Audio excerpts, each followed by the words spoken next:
Hello and welcome, everyone. We're so glad that you are joining us today.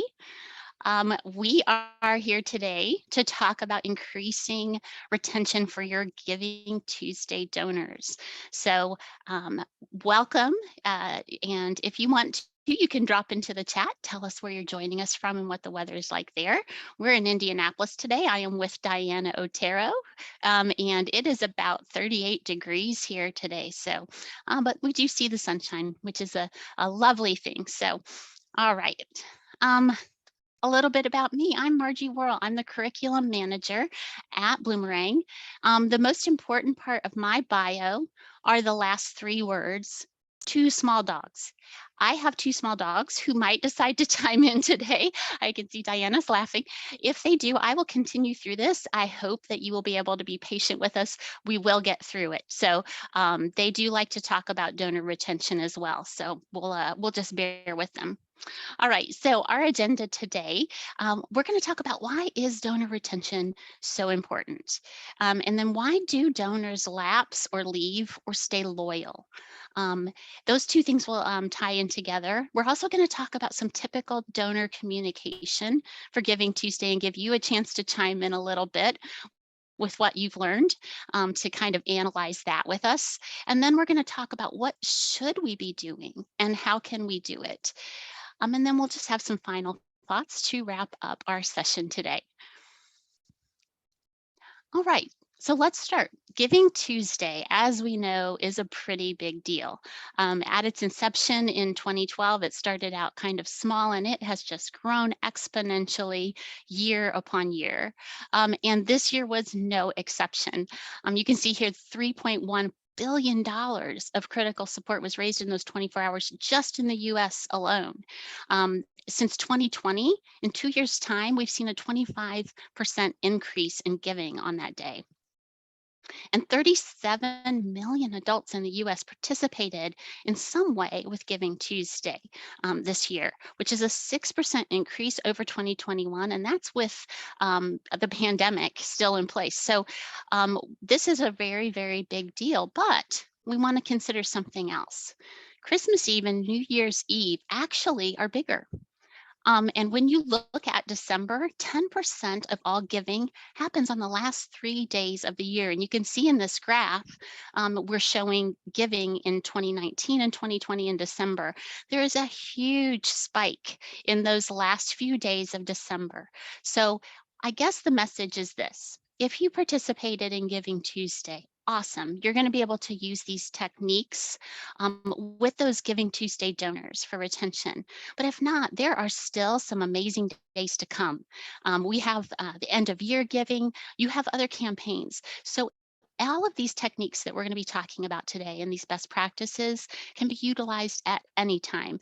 They're not just limited to Giving Tuesday. So keep that in mind as well. So why is donor retention so important?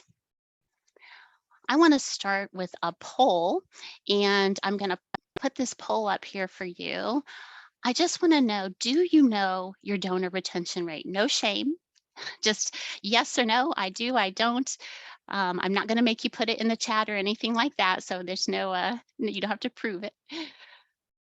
All right, I'll give you just a few more seconds here. Thank you for participating. Got a lot of great participation this morning. Thank you. Makes it a lot more fun. I like when everybody joins in. All right, 3, 2, 1. I'm going to end the poll and share the results with you. Well, look at that. It's 50-50. So half of us do know and half of us do not know our donor retention rate. But here's the good news. I am going to share with you a formula that you can use that will help you know your donor retention rate in the future. So donor retention rate actually equals returning donors in year 2 over all donors in year 1. So if you wanted to know your donor retention rate for 2022, you would look at all your donors in 2021 and then look at your returning donors in 2022. That formula actually will give you that rate. If you have Bloomerang's database, you actually have a widget right on your dashboard that shows you your donor retention rate. So it's always right in front of your eyes, which is really great. But why is it that donor retention is so important? Well, let's look at the donor retention average over the last several years. You can see here that this graph from the Fundraising Effectiveness Project, which Bloomerang participates in, and we're going to use a lot of data from that amazing report today. You can see that donor retention has been within the 40% range, but it is on a decline. In 2021, it was 41.6%. And this is for all donors, all gifts. But when we look at this a little more deeply, this is that number right here in the middle. We can segment this and it gives us a very different picture of the donors that we're retaining. So when we break it apart to first time donors versus repeating donors, we see something different. Our first time donor retention rate drops dramatically to 18.6%. If we have 10 donors, for first time donors, we're really only retaining probably 2 of them. So that is an area that we really want to focus on. And that's why we're talking about first time donors specifically today, because that's an area where we could really improve. Now, if you look at repeat donors, we retain them at a 60.7% rate. So much greatly improved, and in fact, improved over the average.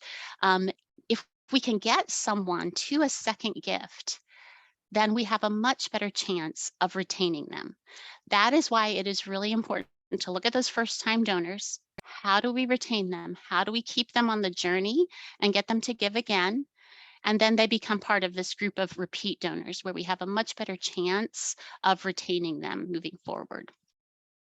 Another reason to think about donor retention is because it can really impact the function of your organization. So in this graphic, you can see this organization, their original donor retention rate was 41%. If they were able to improve their donor retention rate to 51%, they're going to see some really amazing results.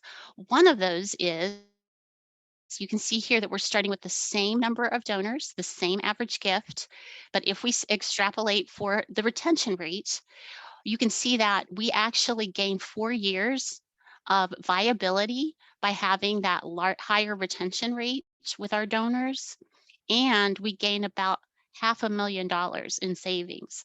This is really great news if we can improve our retention rates. And some of the things we're going to talk about today are going to help you start moving in that direction. So another reason is we all know this, the cost to acquire a new donor is much greater than the cost to retain a donor. Cost per acquisition is 5 times that of just renewing a donor you already have. Cost per acquisition is also 2 to 3 times the initial donation amount. So it's not a great return on investment acquiring that donor unless we can get them to give that second gift and become a returning donor. And then renewal response rates are 20 to 30 times higher than acquisition response rates. So it's much easier and cheaper to keep those donors that we have in the door already. So that's where we want to get our new donors to, and then we want to work to continue to steward and keep those donors with us. But let's look at the reasons. So why do donors leave? Why do they lapse? And why do they choose to stay loyal to organizations?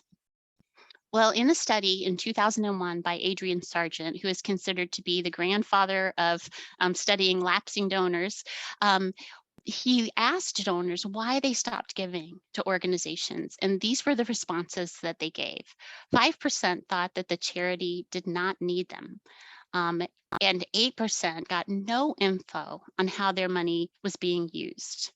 9% had no memory of supporting the organization, and 13% never got thanked for donating. You can see here that these all kind of connect to this larger one. They almost kind of lay over the top of it, poor service and communication. So it's really important that as an organization, we let donors know that they are appreciated. We let them know what their gift is doing to further our mission and how it's helping others. People having no memory of supporting tells us that they weren't really impacted at the moment that they gave. We want to make sure that they have an impact, that they understand how much it means. And not being thanked, of course, anytime we give a gift, we like to be thanked. It's that time of year where we're doing some gift giving. Everyone likes to be thanked and see some gratitude for their gifts. So these are ones that we can control and we can actually work on. And that's why they're outlined in pink. So those are some of the ones we're going to talk about today. Now, on the flip side of this coin, 10 years later, Donor Voice did some research and they asked donors, why do you keep on giving? And what's funny is you're going to hear some very common themes here. Um, Number one, the donor perceived the organization to be effective. So they understood the impact that the organization was making in their community. Number two, the donor knows what to expect with each interaction. So they feel very informed, they feel a part of it.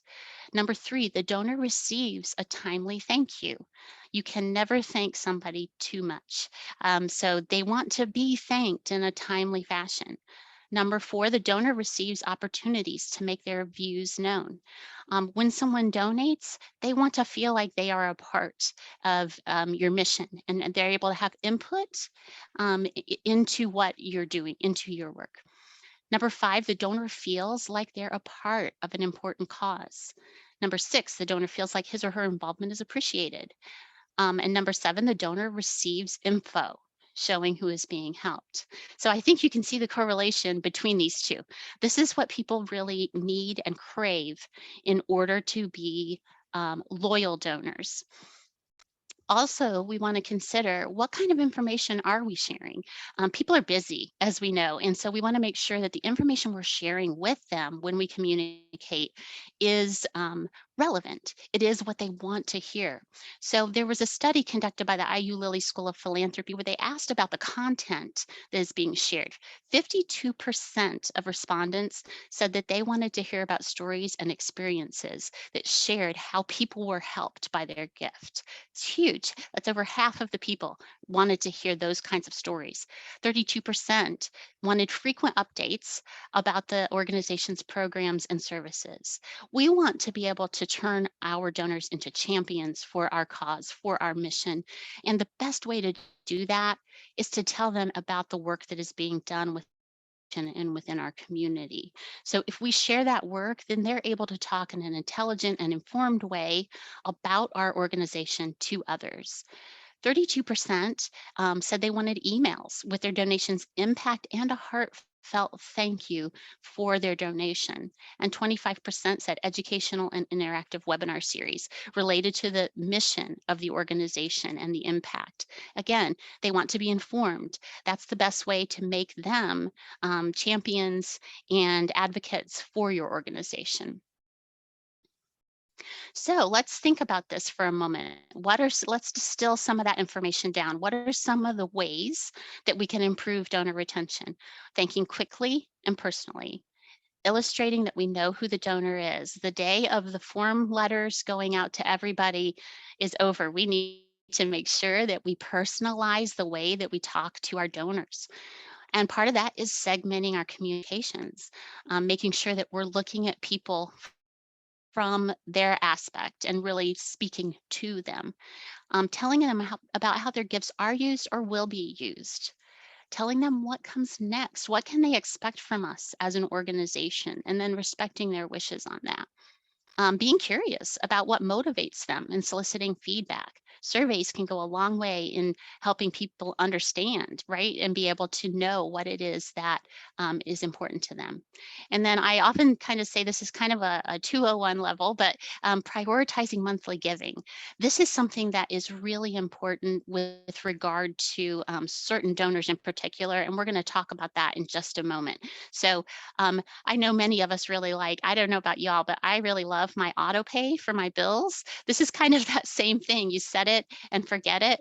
For some donors, that might be a really great way to keep them retained. So we'll talk about that more too.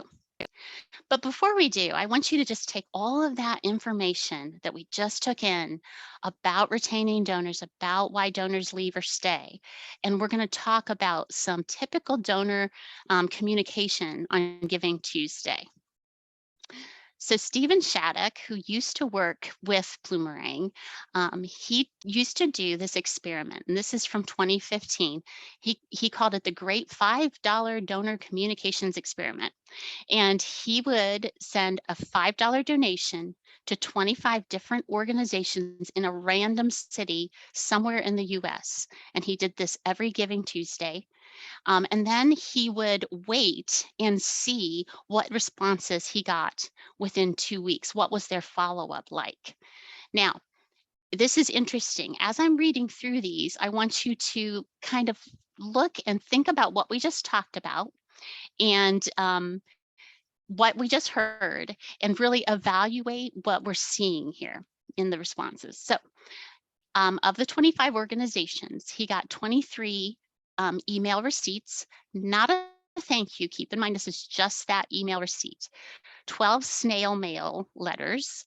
One of them was what he likes to call a FASK. A FASK is a thank you and an ask all in one. I got one of those this year myself. It was very interesting because it was a thank you, and then kind of coming up behind was this ask for more money at the same time. 0 handwritten notes, 1 phone call, and they left a voicemail. And when Stephen was presenting this in the webinar, I heard him sharing it. He said that that actually meant a lot to him to receive that voicemail. So phone calls actually do matter. That hearing a voice is very impactful. 1 e-newsletter, 3 e-appeals. One of them he got on Giving Tuesday, right after he had made a donation. So that one was a kind of an ouch. 1 email event evite, and of course he couldn't attend because he wasn't in that city. So knowing what you've just learned and looking at this, if you would put into the chat, what are some things you see here that are problematic with this type of follow-up?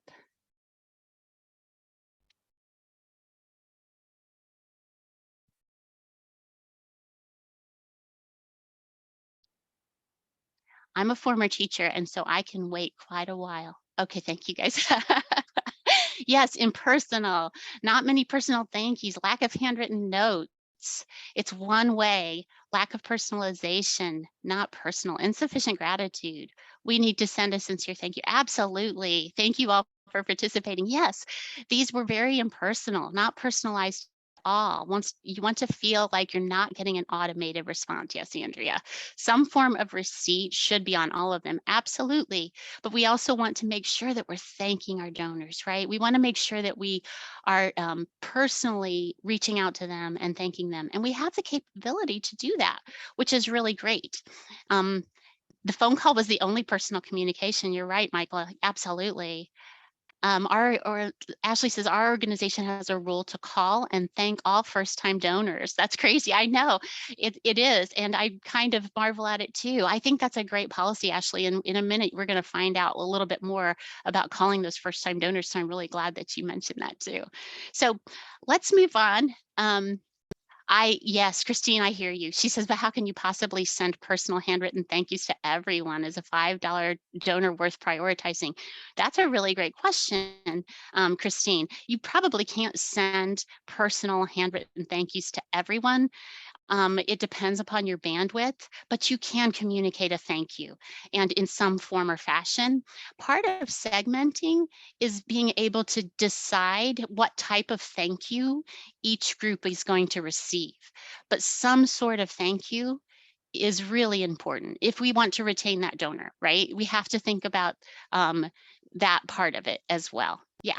So, and handwritten notes are truly valued nowadays. I totally agree with that because that is something that we just don't see as much, right? I noticed the other day I was writing a note and I thought, boy, my handwriting has gotten sloppy because I type so much. um, so yes, definitely prioritizing those responses as well. Well, here are 4 things that you, and thank you all for participating. I appreciate that. It's always nice to have participation in the chat. 4 things that you can do now to increase your retention from Giving Tuesday. You can make phone calls to your first-time donors, segment and communicate properly and promptly, send a survey to get their input, and share impact storytelling to emphasize the importance of their donation. Now, I'm not going to suggest that you do all of these at once, but I would love for you to consider which one could your organization possibly do just this time around, and maybe add as you go. It's a building process. So let's talk about those phone calls to first time donors, which were mentioned in the chat. It's a really great practice if you have the bandwidth to do it. First time donors who get a personal thank you within 48 hours are 4 times more likely to give a second gift. And remember what we saw about donor retention. After they give that second gift, retention rates go up dramatically. So that's where we want to get those first time donors.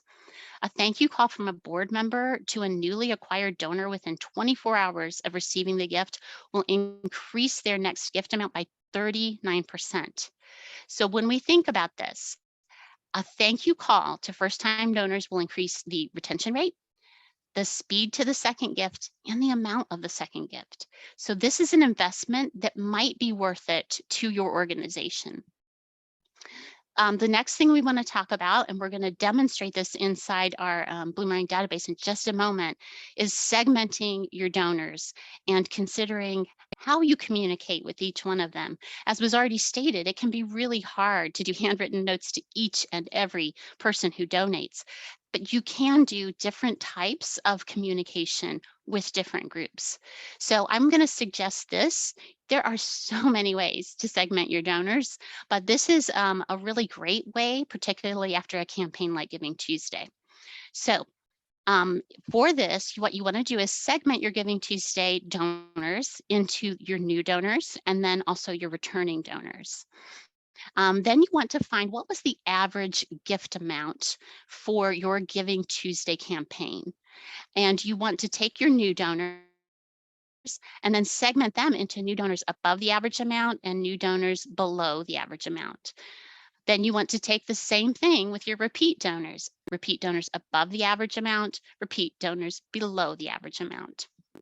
So let's talk about the different ways of communicating. And these are just suggestions. You and your organization can decide what works best for you.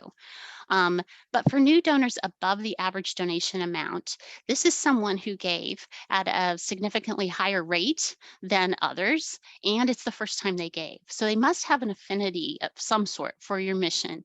It might be great to call them, even if you can't get to calling all of your new donors because you have a large number. These are the ones that you might want to prioritize for that phone call. It is a great way to start building that relationship and to find out more about why they gave and how that you can keep them with you and keep them a part of your mission. A 3-minute phone call will boost first year retention by 30%. So that's a great investment to make those phone calls to that new donor who's above average.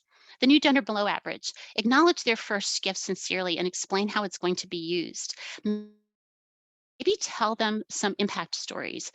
They may not know your organization as well, being a new donor, and informing them about the work that you do might encourage them to give that second gift. So this one might come in the form of an email so that you're able to really share those stories. Repeat donors above the average amount. For these donors, these are donors who have given consistently and then gave again on Giving Tuesday. So they are donors that have been loyal to you and continue to be loyal. Maybe do something special, like a video thank you. It doesn't take much to record a video on your phone and be able to send that and share that with them. Recognize that they've gone above and beyond. And remember that we were talking about those recurring donors. The group that might be primed for that is this group. They are probably folks that this would be really a win-win. It's going to be good for you and it might be good for them too. So consider approaching them about recurring giving since they were able to give multiple times within a short time period. And then repeat donors below the average.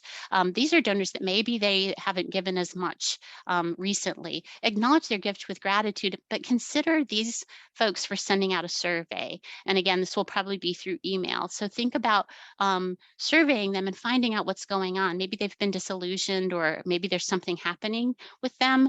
This would give them an opportunity to know that they're cared for and that you want to hear from them.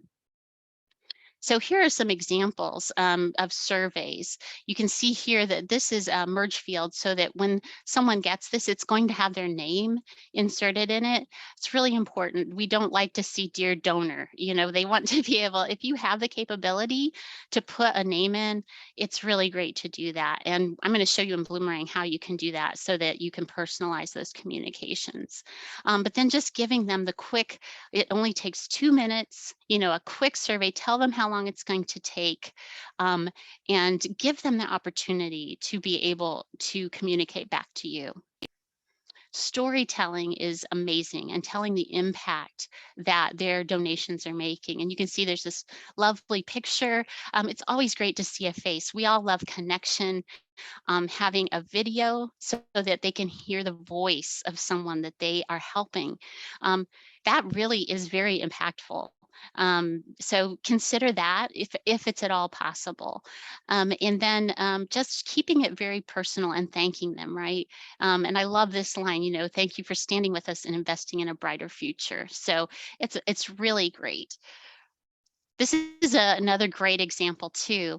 You can see here that they've put in the first name, they've connected a video to it, and the video even has the first name. And there's just a lot of personal touches within this as well.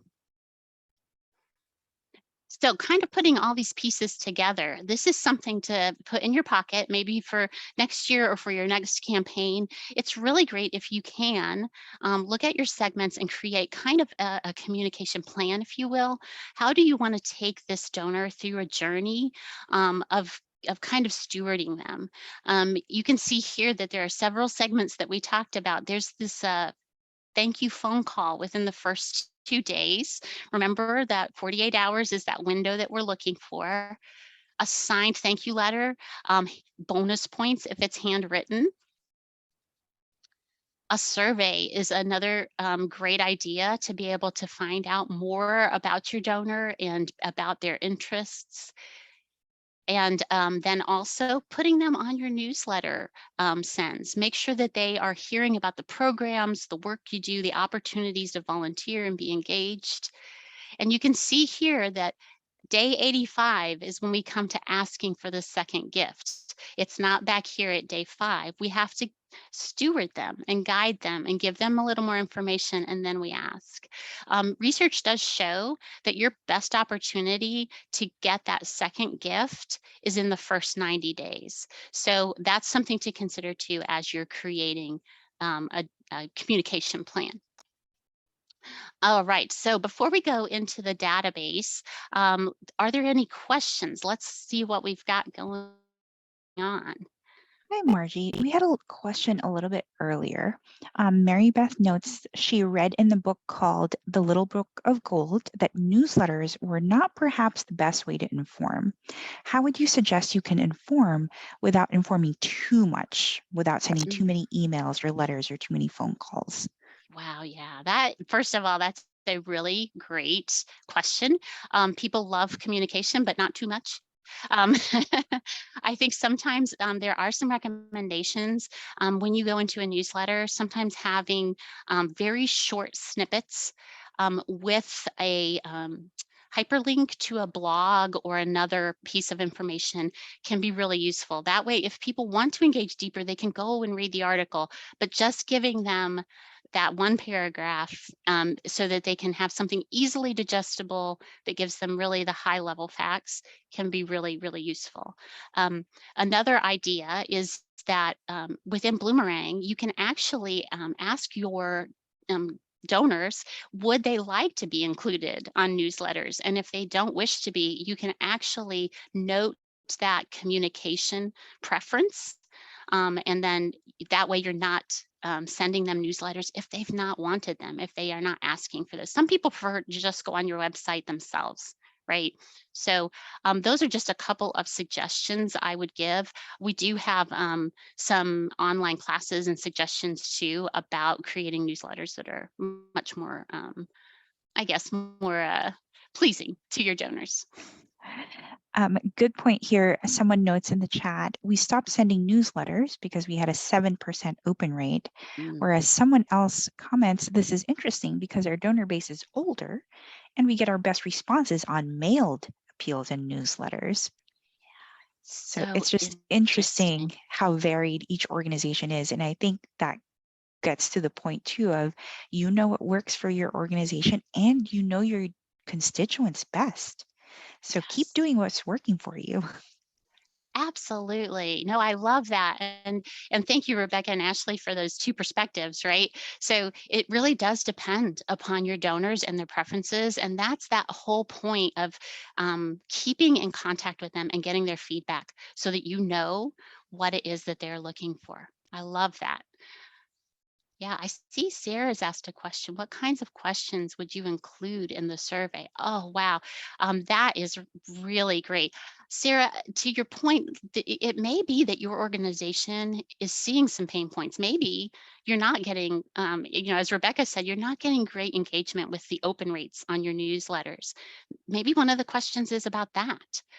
You ask them, hey, do you like our newsletter? What do you not like about our newsletter? So a lot of times survey questions can be based around the needs of your organization and what it is that you're looking for. I also love when the survey has things about what are we doing well? How can we improve? I think that uncovers a lot. Those are just super basic questions. And in a moment, we're going to go into Bloomerang and I'm going to show you some pre-built surveys that have some great questions to model after. And also there's a lot of online resources about that as well, but that's great. Yeah. Um, all right, I see Jerry says, how helpful and encouraging is sending gifts periodically to donors on birthdays or anniversaries, or even when they reach a certain gift amount? That's a great question, Jerry. I think probably, I don't know, I don't have much information on that, but I would think that any recognition you give a donor is going to make an impact.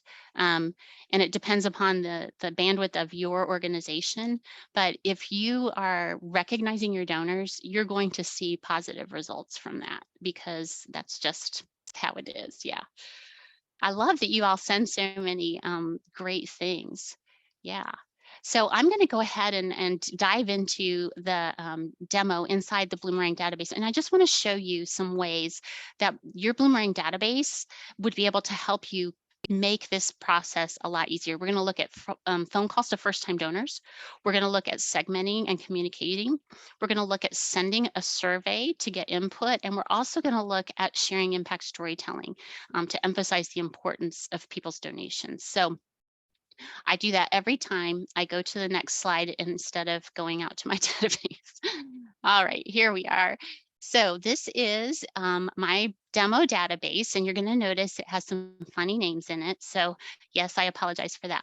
But it does have a lot of really great ways for you to keep donor retention front of mind. One of those is the donor retention wheel. This is set so that you can see your donor retention for 1 or 2 years. It is customizable. You can come in here, and if you have the mobile app, this shows up right away on your phone. So you're able to look at this very, very quickly. So you can't really ignore donor retention if it is right in front of you every time you open your dashboard. Another feature that's really great is donor calls. And you can see here that I have 3 first-time donors that I need to call.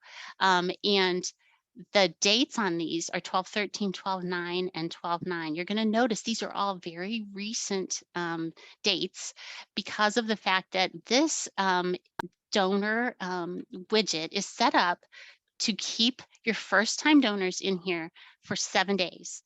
So you might be asking why? Why for 7 days? Well, because we know and research supports the fact that we need to get to those first time donors quickly and make those phone calls. And so it makes it so that I can't sit back and wait. I need to make these phone calls quickly so that I can capture these first time donors. Another really great feature, Ebenezer Scrooge here, you can see I have his phone number right here. I can convert this to a task. Let's say I'm not able able to call Ebenezer right now. I can put this as a task and I can assign it to someone else. I don't have that capability. If I was an admin, I could. And it already has a lot of information in here. And I can put notes in here. I could tell the person that I'm assigning this to, hey, please let Ebenezer know that we really appreciate his gift. Make sure that you take notes on this call for me. And then I can save the task and it will show up in this person's task list, or I can assign it to myself and it will show up on my task list. And I also can create an interaction. So let's say I have the mobile app.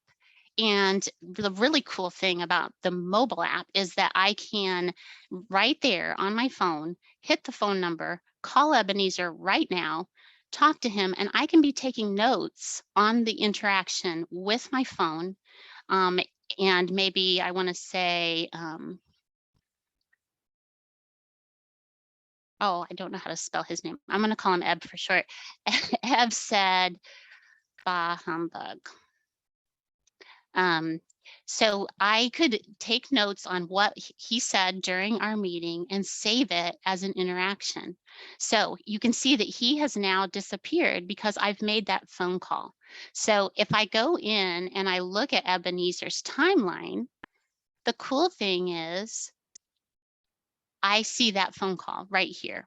And when I open it up, I can see that he said bah humbug, and anyone else can see this too. So if other fundraisers are looking at Ebenezer, they can see, oh, okay, he said bah humbug. So maybe we don't want to circle back for a second gift just yet. He might need a little more cultivation. Now, here's the issue. We wanted to look at our first time donors from Giving Tuesday, and that's more than 7 days ago. So how do we find those? Well, we can actually do that very easily by going to reports. And inside reports, I'm going to click new. And when I do, I have the option of building from scratch or starting from a template. The template is a really great place if you aren't familiar with filters for reports. This is a great place to learn a little bit about filtering. So if you go in here, you can actually see all of these templates that are already set up with filters. If you click inside them and look, you'll start to learn a little bit about how these filters are created, because we start with all of our donors and we just keep whittling down. So it's really great for that. So I highly recommend, if you're trying to learn about filters, go in here. I also can start from a template if there's a template that I could customize a tiny bit and make it work for my particular group. I think newest donors looks like something that might work because I am looking for my newest donors, but I want my Giving Tuesday ones. So I might be able to customize this. Now, looking at the report, I can see that the type is individual, that I do want individuals. The first transaction is a specific transaction. When you have this down below, it's going to show you the filters that go along with it. So today, the date is today. I don't want today's transactions, nor do I want it to be the previous 90 days. So I'm going to customize this. I'm going to turn this into between November the 28th and November the 30th, because that will give me my Giving Tuesday donors. And then I'm going to click OK. So their first gift, and you can see here, I have 12 folks who have given their first gift on Giving Tuesday. The transaction date is here. Now, I would love to see their phone numbers. Another thing that you can do inside Bloomerang is you can add columns. So if this report doesn't have a column that you want, you can add that. I'm just going to type in phone. And it says here for the primary phone number, show the phone number. I'd like to have their phone number. And you can see over here, now there's a column that has the phone numbers. And you can see I have 3 people that don't have phone numbers. I'm going to keep them on here because I want to track them. We're going to have to try to find their phone numbers. But another really cool thing, now that I have this report, remember how cool it was to be able to have those tasks assigned? We're going to actually look at creating bulk tasks. So I am actually going to create tasks just like I could do from that donor calls widget, but we're going to do it from here. So I can set the due date for this. We need to do this pretty quickly. I'm going to have it by tomorrow. Oops, my caps is on. It's set to me, the purpose. I'm going to call it acknowledgement. You can choose for your organization. We want to do this by phone. I don't need to take any notes because I've assigned it to myself. And when I click save, you can see here it says 12 bulk tasks were created. So now I can go back to my dashboard. Oh, I have to save first, and then I can go back to my dashboard. Oh dear, yes.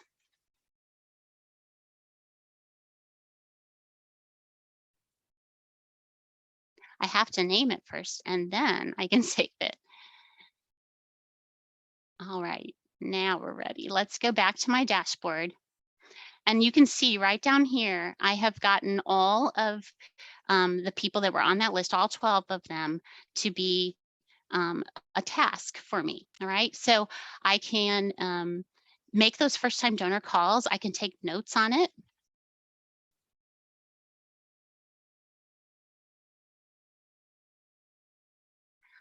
Hopefully you take more insightful notes than I'm taking today. And then I can save that. Now, if I go to Stevie's timeline, I'm going to see, you can even see it on her recent activity there, that the phone call shows up here. So Bloomerang tracks all of this for you, which is really great because you're able to then, everyone in your organization that has access can see all of this.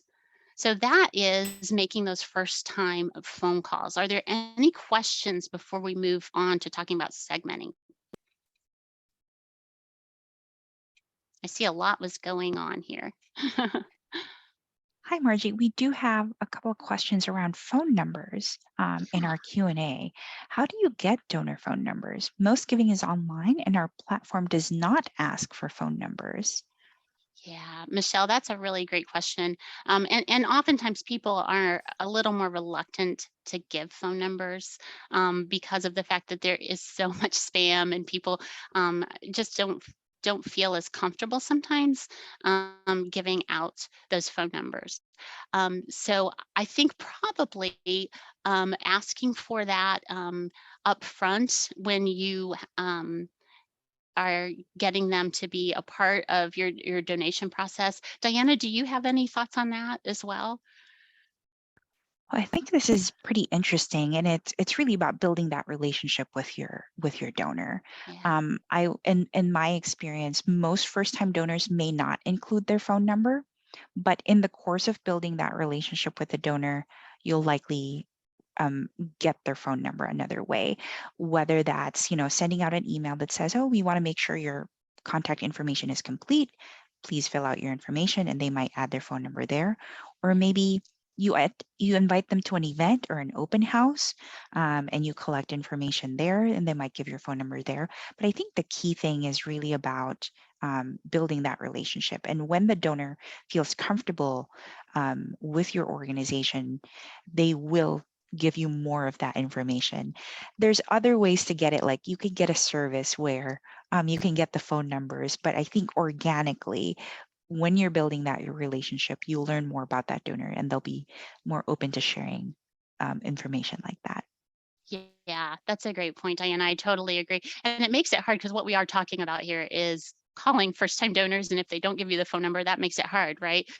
But we can also communicate via email. There are other methods. So for those 3 people that didn't give me their phone number, if I can't find their phone number a different way, and also I want to be respectful. If they didn't give me their phone number, there might be a reason. I could reach out via email, and like Diana said, start developing that relationship with them. So maybe they'll get to the point where they start to feel more comfortable sharing that information with us. But that's a great point, Michelle. It makes it a little harder to do those first time donor calls. Absolutely. I see that Reagan put in here, or Regan, I'm sorry, we use Dialpad. I don't know about Dialpad, but that's something that you might think about. So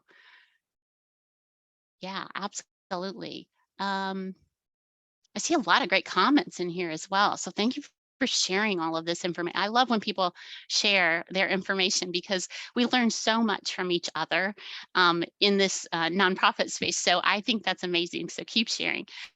I do want to also talk a little bit about segmenting your donors. We talked about being able to take new donors, return donors, those types of things.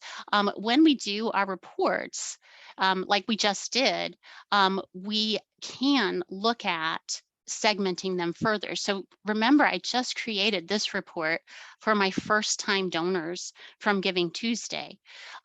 This is the report that I would then use to look at who is above the average amount and who's below the average amount. All I have to do is simply add one more filter. So right now what I have is individuals who gave their first donation on Giving Tuesday. So I'm going to add a filter, and that's going to be for the amount. So it's going to have to be a transaction.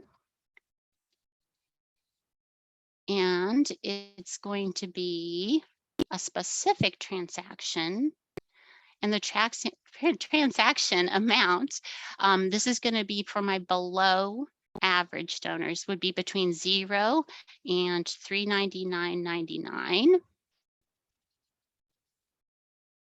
Okay, and you click OK till OK goes away. That's what John Williams says. He's one of our instructors, and I always like that.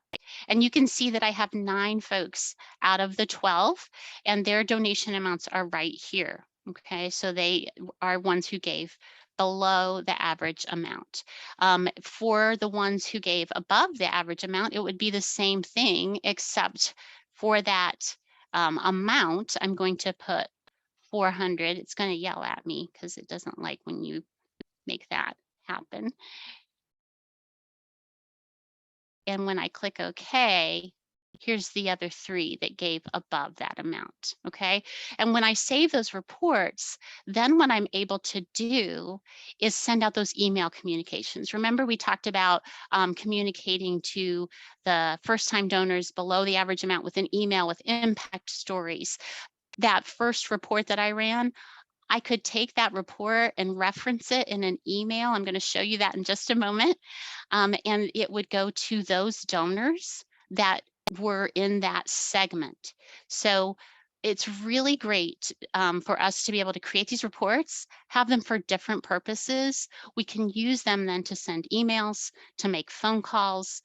All of it is at our fingertips. All of it is being recorded in our Bloomerang database so that we are able to see all of the interactions that we have been taking with our donors. So I'm going to save this and I'm going to go back to my report list.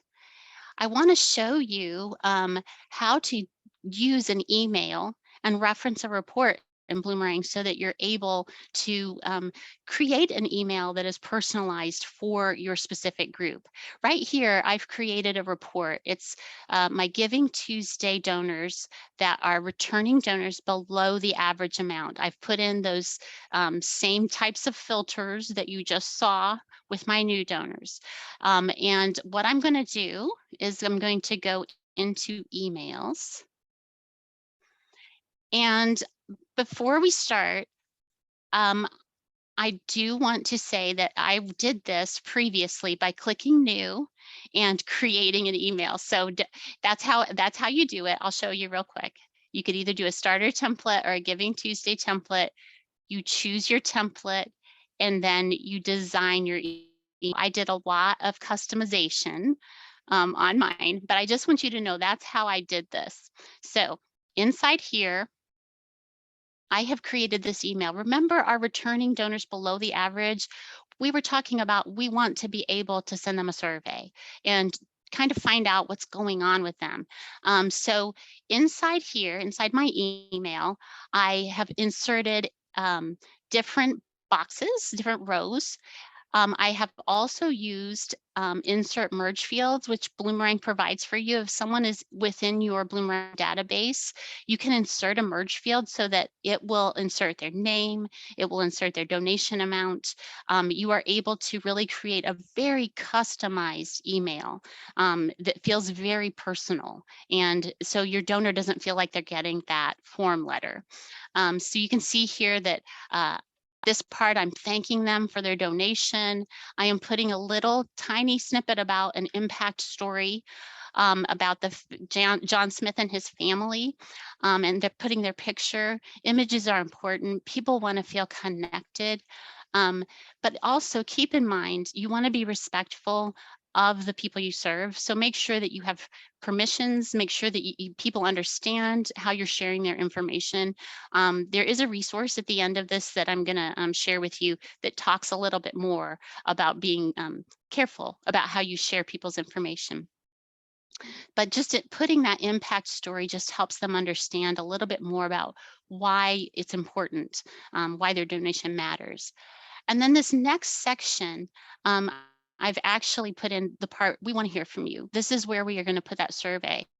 And you can easily create and put a survey into your email. So when I go to content, right here, there's a button. You just click and drag, and it comes into your email template.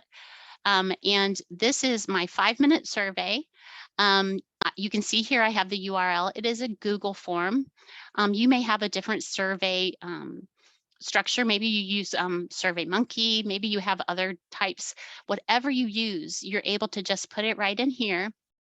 And then you are able to have that linked to this button inside your email. Okay. You can also, with Bloomerang, send yourself a test email, which is really great. So I'm going to send this to myself so that I can see what it looks like, what it's going to show up like in their inbox. You can also preview the layout. This will not show you the merge fields just yet, nor will the test email. However, you will be able to see those merge fields in action in just a moment. So I'm going to go back to my inbox. Oh, this is telling me my updated task. Okay, yeah, I forgot about that part. When you create a task, it actually sends you an email to remind you about it. So yeah, thank you very much, Bloomerang, for letting me know. All right, so as you can see, here is that preview of the email. And I can go through it. I can look and see if it looks right. I can click on the link.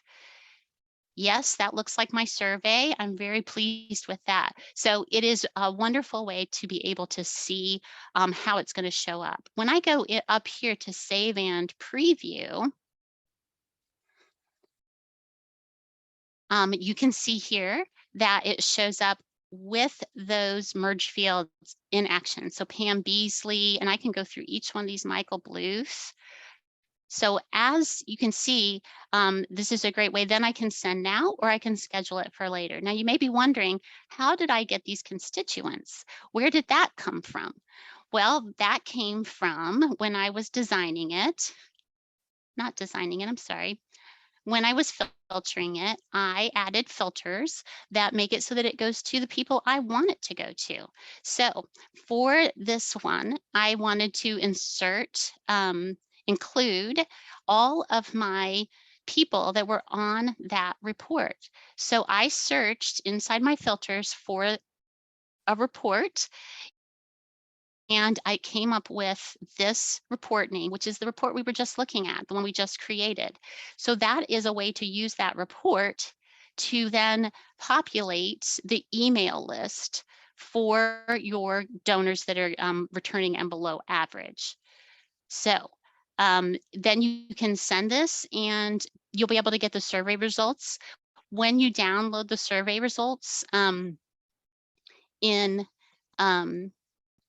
Excel format, you will be able to then import them into Bloomerang, and you can have those results as interactions on the timeline. So again, you're able to really capture all of this information in one place inside Bloomerang.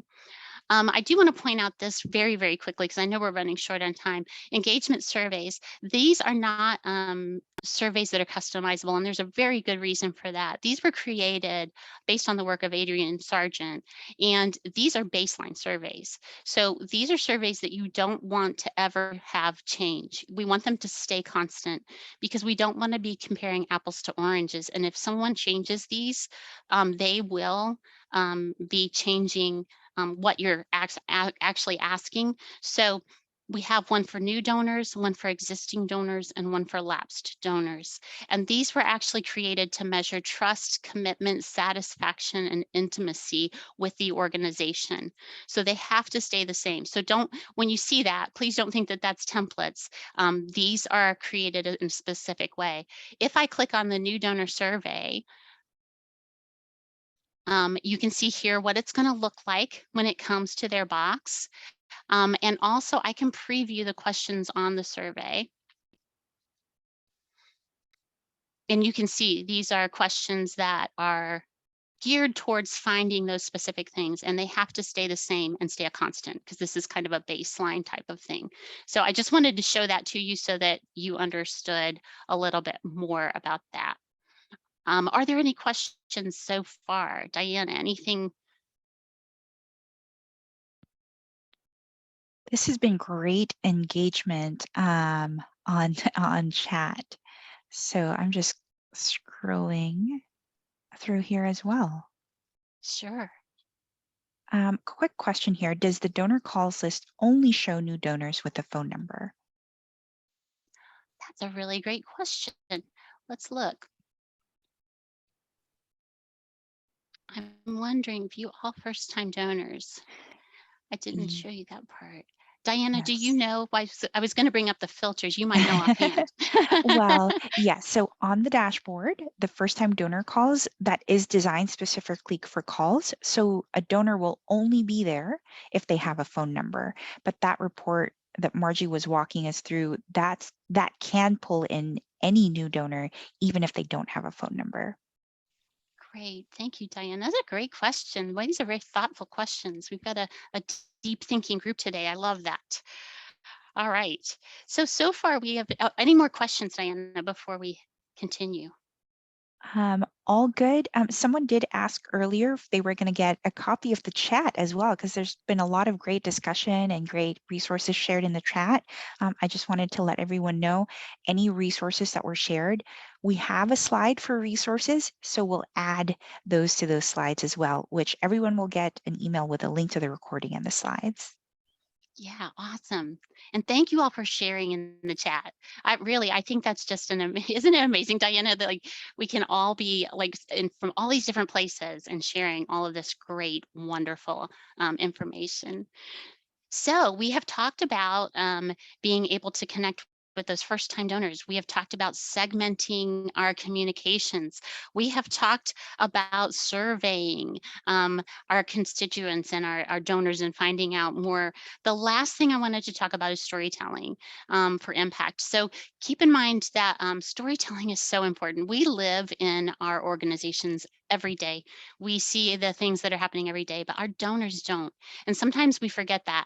So make sure that you are taking a step back, thinking about those impactful ways that your organization's making a difference because you want to continue to make a difference. And the way to do that is to tell those stories and be able to understand why they should give, why they should care.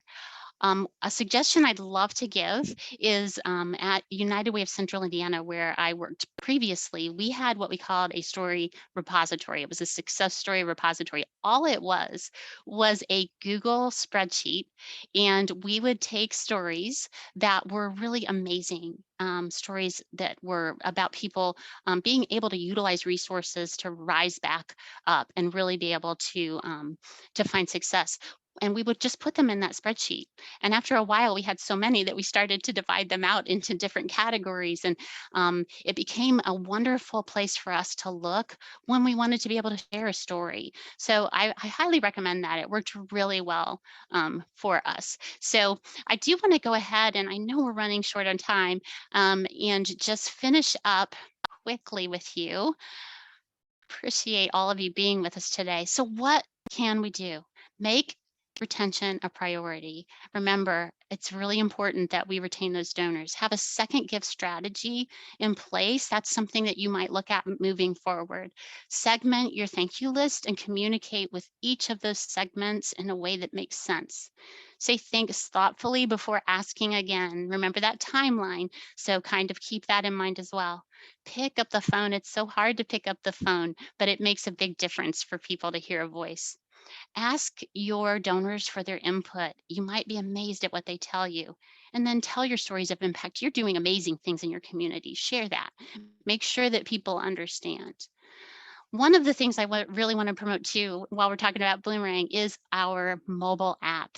It's remarkable. You can have it for Apple, you can have it for Android. It is basically your database in the palm of your hand. You are able to see everything that you would see on your laptop. So if you are interested, please, the link is at the bottom of this slide. Check it out. It's really remarkable. And again, Diana said that we are going to have some resources for you, and we'll definitely add the ones from the chat. We might have a second slide for that. But the one that I wanted to point out is how nonprofits can move from expletive storytelling to justice-oriented storytelling. It's a great article. I think that everyone should read. So I just wanted to kind of point that one out. All right, so finally, I want to have one more poll, if you don't mind. Let's launch this. So which of these are you going to put in place this year? And after this, we're going to have one more poll. Remember, we talked about this is a building process. So you don't need to do everything all at once. So think about which ones are going to rise to the top right now. All right. Excellent. It looks like a lot of you are getting ready to survey. So watch out, donors. Here come the surveys. That is awesome. And phone calls. Perfect. I'm so glad to see that. That is amazing. Now let's go ahead and do one more poll. If I can get my screen to cooperate with me here. I apologize. All right, and would you like a follow-up to learn more about Bloomerang can help you in your organization? So just if you'd let us know, we would love to be able to connect with you. Bloomerang is an amazing source to be able to do these things quickly and easily. We want to be able to save you time and money. We know that a lot of nonprofits are short-staffed, so definitely click in here. Let us know what you think. We appreciate that. We want to thank you all for attending. Please visit our website for more of our webinars coming up. We'd love to see you again at another webinar. Have a great day.